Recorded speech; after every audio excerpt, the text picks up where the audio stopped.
much better. The third stroke can still be a little sharper. We'll actually go first four this way as well. Let's see both.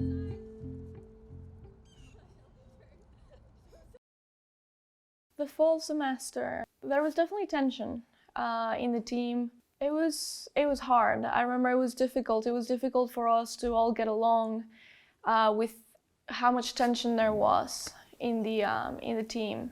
We were doing okay, but nowhere near what we should be doing or what was our best golf. The team had kind of like some drama going on, so that brought tension into playing in the tournaments. We weren't all that close, so I think like within the team you had like people who were close, but as a team as a whole we weren't too close.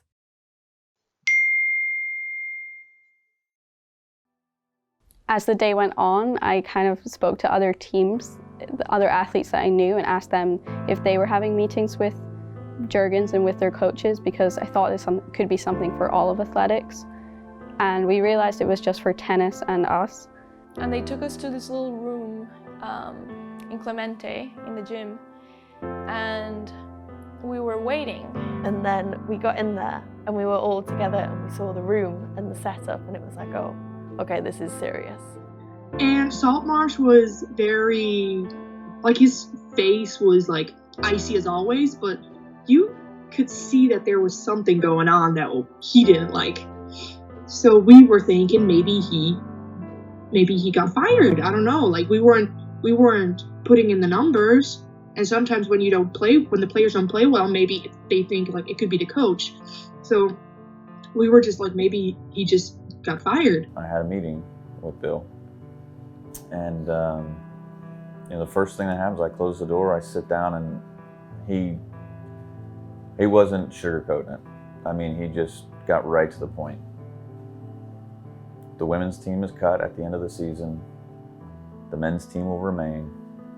You still have a job. And honestly, everything else is a blur after that.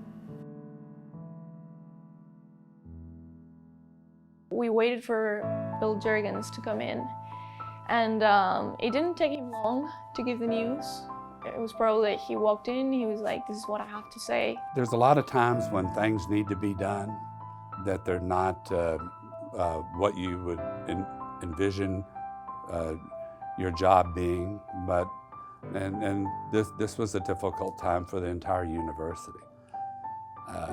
It wasn't just my emotions, it was the emotions of the president as well. It was the emotions of everyone having to do something that has to be done, but it's contrary to what your purpose is, and that is assisting the teams to be the best they can be.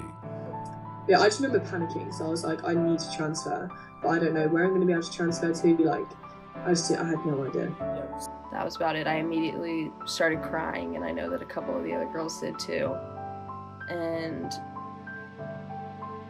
that was it. The meeting was about 5 minutes. He asked if we had any questions, and we were all just so shocked. And then once we got outside, everyone just started crying. But at the same time, tennis walked in, because it was in one of the meeting rooms in Clemente. So there was no way we could avoid them. Like, they were coming in as we were coming out, and they were like, what was it about? And we just said, we got cut. And then we were crying, so they were hugging us, but knowing that they were about to walk into the same fate. My initial reaction was kind of shock and upset, because I had already known that I was going to be losing like our two seniors who I was really close to. And then I realized that I would also be losing kind of all of my other best friends. So that was hard for me. During those couple of years, nationally, when teams were cut, a lot of schools around the country were cutting sports. Buffalo, for one, Eastern Michigan cut some sports all across the country. And you weren't seeing tennis and golf teams cut. More substantial programs that cost more money, have larger operating budgets, were being cut more often than you would see these smaller programs. So it shocked me a little bit in that regard, where I wouldn't have seen these three programs being cut, because they are essentially inexpensive in a way, if you want to put it that way, to the university or the athletic department based on operating budget. and they were the highest academic teams that we had. Details of the decision that went into eliminating several sports, including women's golf, they're just too many, and it took us too long. It took us at least a year, 2 years to make a decision. We still honored their scholarships. It was really important. We're very interested in them as scholar athletes and taking care of them and ensure they finish their education. They're gutsy, hardworking students that do really well in their educational programs. After we got cut, the attitude really changed. We were all super close to begin with, but afterwards we were even closer. It was kind of the idea of like, we don't know when we could put the uniform on for the last time, so we're gonna play each round like it was our last. I went through like a breakup at the same, just before the cut came, so I was like super down at that point, and I was able to kind of put my sadness or like anger with both of the situations into golf and into working out. So I was just constantly like in the gym or constantly at the golf course focusing on me or on putting my anger into something else. Something changed. I can't place my finger on what it was. I guess it was like an extra motivation because they didn't really believe we had that competitive ability, or I don't know what it was. If it was God's will or the universe or something, but it was cool. So like after or before golf, we would eat together, we would talk and hang out. Like we would just do everything together. We're not just teammates, but like best friends and family, everything at the same time. We figured out when we're together, we are better. We were enjoying it again. We were not individual golfers who were practicing. We were united. We were like, we had a common goal. We took our time to like be sad about it and like, you know, think that, you know, this is such a shame that it's happened to us, but at the same time we were like, we need to go and prove them wrong and start winning tournaments and like be like, okay, this is, you know, you made the wrong decision kind of thing.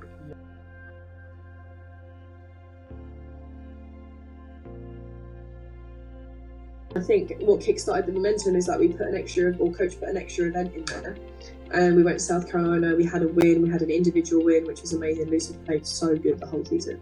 Yeah. And then we went to, I think, the Penkirk, where we had we broke the team record. So that was by far our best season that I'd ever been in the team. Up to that point, my 3 years in the team, we'd only ever won one tournament. And then we won 3 out of 4 in a row.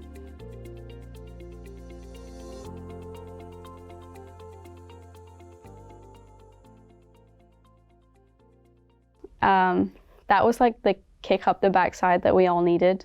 We'd kind of gotten a bit too confident, I think, from winning 3 tournaments out of 4, and the one that we didn't win, we almost won it. It was kind of you should be in the top 4 here at least if you want to go to nationals this year, and we were nowhere near.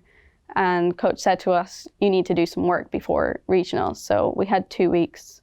The week of finals week, right at the end, we left after graduation. So Lucy and Paula graduated in the morning and we flew out in the afternoon to go to regionals.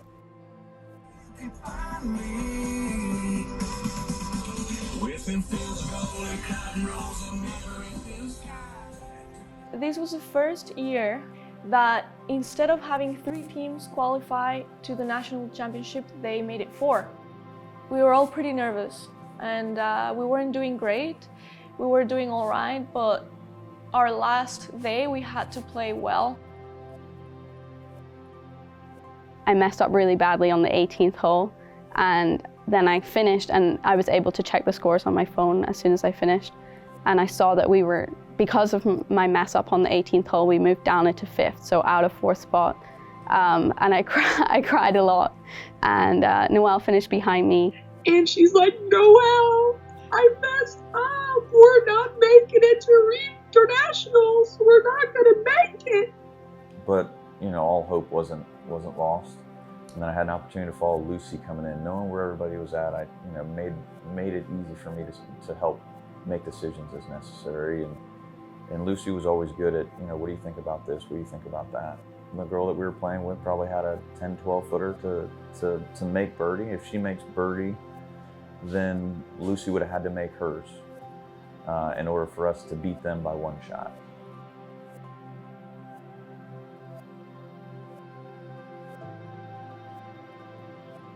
It was a 3-footer, probably might have been one of her most nerve-wracking 3-footers. We both looked at it, and she made it, and just drilled it, and that was it.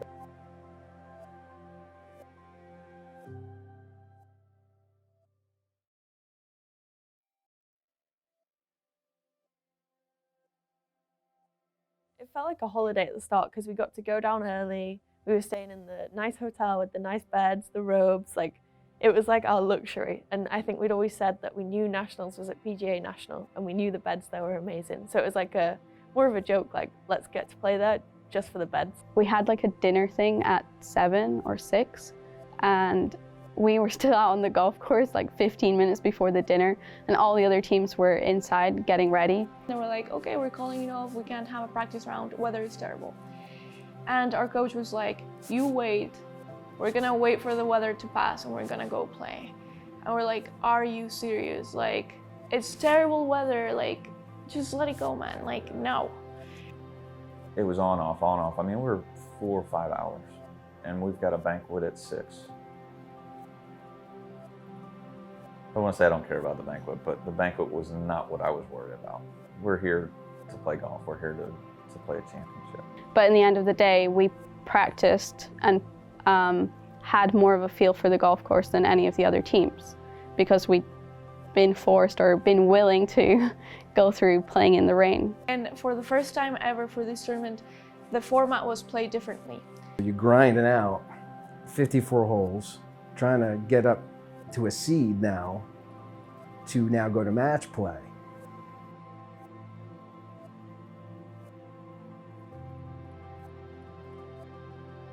So that meant that we had an advantage. So us, which were the first team, would play the 8th, and then the brackets would just go as follows. Because there was 5 of us individually in the team, we played 1-on-1 against the 5 girls in the other team throughout the match play. Which was different to stroke play because usually you can have one player kind of like have a bad day in the stroke play because their score doesn't count. But in the match play, everybody's mattered because there was 5 of us and the winning team needed to win 3-2 at least. So I personally, it was a golf course like I had never played before. And it was very frustrating for me because I knew that I had the game. I was facing a different golf course that I didn't know how to work with. With the way Paula was playing, I stuck with her. Again, for that. I figured, well, I'm gonna try and make sure we can secure a point. For the remaining of the tournament, he walked with me every single shot until I finished. So I had coach by my side the last 3-4 rounds, maybe even 5. And I can't believe, now that I think about it, I can't believe he did that because there were other 4 players who needed help, who needed coaching. Lucy was playing well, Noelle was playing well. They both finished 3rd or 4th, or 3rd, 4th in the national championship stroke play. So they weren't players that Coach and I really felt like we had to worry much about. Megan had her ups and downs, and so did Lauren. When we saw them put up their top player, which I think her last name is Choi, I think she was the number 2 player in the country, we put up Lauren for that because we didn't want Choi beating Lucy, Noelle, Paula. We didn't, we thought, okay, we'll just lose that one, we're gonna win the others. Well, and I said to myself, there's no way that Paula and Megan are both going to lose their match. One of them is going to win their match. So there's really I thought we had it locked up. Well, as it turns out, we're coming through hole 14, I guess, at that time, and I'm checking the scores. Paula's losing. Megan's losing. Noelle's winning. Lucy's winning. Now we got Lauren playing the number 2 girl in the country. I knew there wasn't really any expectations there, but it would be nice if I won. So I kind of came off like the first round with a bad mindset of the 18th hole, and then I had to go into playing against this number 2 in the nation. So I wasn't in the best place, but it went fine, it went okay. I played well, and I think we were around even and 1 up and 1 down throughout the whole match, so we were very close throughout the whole game. Until the 15th hole, which is one of the most famous holes kind of in golf, in professional golf even. They play a professional tournament at the course we played at, and the 15th hole is the start of what they call the bear trap, which is known to be the 3 hardest holes on the golf course. A lot of stuff happened in one area, and that's one of the hardest parts of the course. So we were able to see teams fail or succeed in that area, and the funny thing is that we were the only team that did well throughout the entire national championship on the hardest holes of that course. And I remember Lauren made a double. I think it was the second to last round, the semifinals. And she made a double, and the girl that she was playing with made a 9. And she was upset with her double, and then this girl like ended up making a 9, and it was like incredible. If I hadn't won that match, and if I hadn't held that putt, we would have tied the match. I would have tied the match against her. We would have tied the match overall as a team, and we would have ended up losing in the kind of like next level that they used to determine the match. The next level down would be stroke to stroke, head to head, and we would have lost in that sense. So we wouldn't have made it to the finals of the national championship. So thank God I made the putt.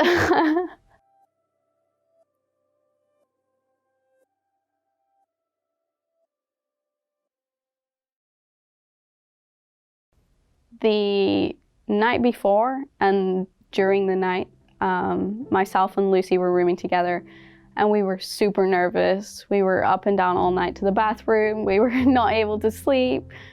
We were both terrified, like we hadn't slept, we couldn't eat. We were both like so nervous, and I have like a selfie of us on the final day, and we're both pale and look ill. And then you had another room, which was Noelle and the freshies.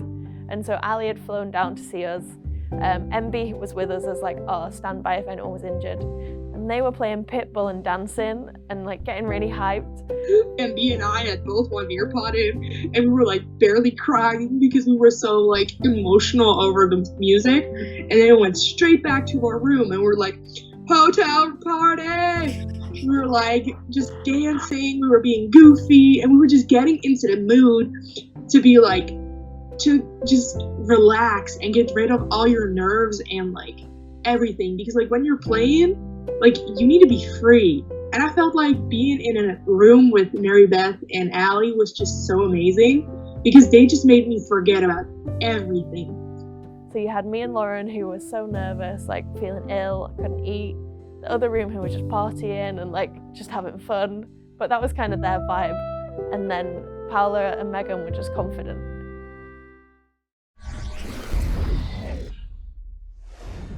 It's the 5th and final day for the D2 Women's Golf Championship here in Palm Beach Gardens, Florida. The championship round pitted the top-seeded Florida Tech Panthers against the Cal State San Marcos Cougars. We had a team meeting just before the first player went out to talk about kind of strategy, just motivate everyone, and have like our team chant is like a Tech on 3, we call it. So we did our kind of like team chant before we went out. Tech! And it was kind of just play the best you can, enjoy it. This is the last time that Florida Tech Women's Golf will ever play a competition, so like enjoy it while you can and make the most of it, but also we can win this. We've been playing well all season, all semester, and there's no reason that it couldn't be ours. You know, we all kind of looked at the trophy, it was just sitting there on the first team, and we were like, you know, we really can do this if we focus. And you know, if we persevere. I remember that day, our last day, it was just us against another team, right? It was a match. I remember feeling like we made it. Like I woke up and I was like, I almost feel like we already made it. I had this sense of complete confidence, and some of the other girls, they were like, we could be losing everything right now in the last moment. Do you guys think that if you weren't cut, you would have been able to win nationals? I think if we didn't get cut, we would not have won nationals. Yeah, there's no way that we would have won if we hadn't been cut. No, I don't think we would, honestly. I really don't know. I mean, obviously we had the skill set too, but we also had that like little extra fire that I really think put us there. I think that if we hadn't gotten cut, we could have done what we did. I think it would have been a lot harder. But I think that was a big part of like motivation-wise. I honestly don't think so. Yeah, I think that was a really big motivator. I think that really changed our attitude. Because I want to say we would, but we'd never even made it to national before. So it was a big deal.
You could definitely feel the emotions of it.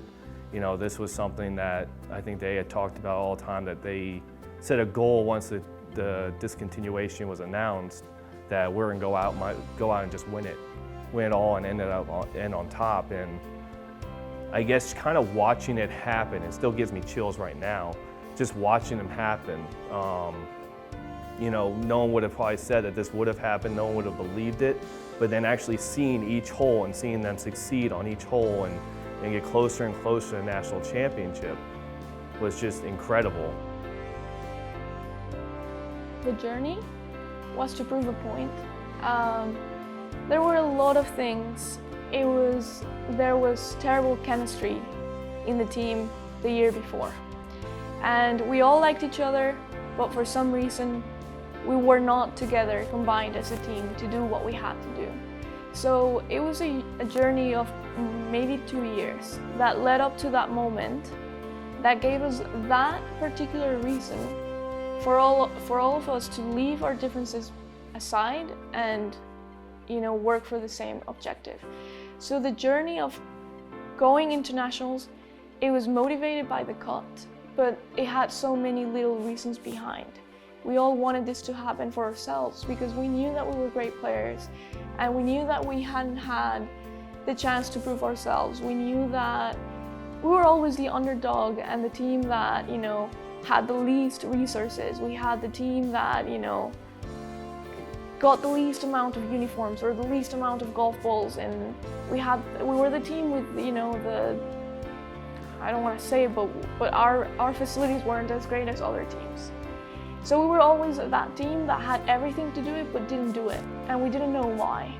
And it could be because of the energy that we had, which is there was like frustration and there was anger and there was at times we didn't understand our coach's methods because sometimes they seemed a little extreme and we didn't understand his motives. But then at the end, none of that mattered because we were not doing this for our coach. We were not doing this for our parents. We were not doing this. We were doing this for ourselves. For the first time ever, for ourselves and for the team. And for the sake of, you know, this is who we are. And you're not gonna get away with telling us that we are not the team that we actually are.